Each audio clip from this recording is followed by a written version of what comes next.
due to a crazy week, today's video is a little bit shorter than usual, but I am a man of my word, and last week I promised that I was going to go back to a weekly schedule, and I intend to live up to that. So, this week we have the pogo stick using the flour sack and sausage limbs technique, and next week we are going to continue using that style for the character laughing animation, because I feel like it sort of got the short end of the stick this week. So, with that, enjoy! Now, like any self-respecting person, I have never used a pogo stick before. So naturally, I had to go onto YouTube and watch pro-pogoers? Pro-goers? I had to watch some pro-goers do some pro-going. As it turns out, there's really not that much surprising going on here. The legs compress in anticipation of the landing, and of course the body then follows suit.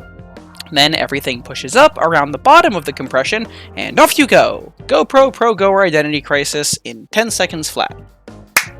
So, instead of just rotoscoping the whole thing out, I thought myself pretty capable of doing a straight ahead of the frames from the jump, and then just looping back around, creating our loop, which is all that we were supposed to make.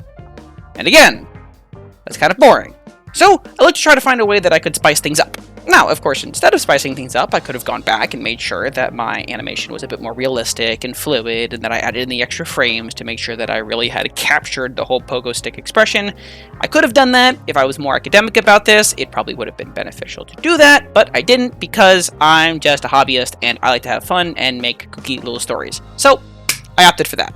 So, now back to my storytelling. Originally, I wanted the pogo stick to turn into a rocket and zoom the character off the screen. Figured it'd be a fun chance to try out animating smoke. But since I ignored my mentor's advice about fine-tuning my work, I opted to listen to advice on focus. This is a pogo stick exercise, not a smoke exercise. So, instead, I just had the character super jump his ass off into the stratosphere.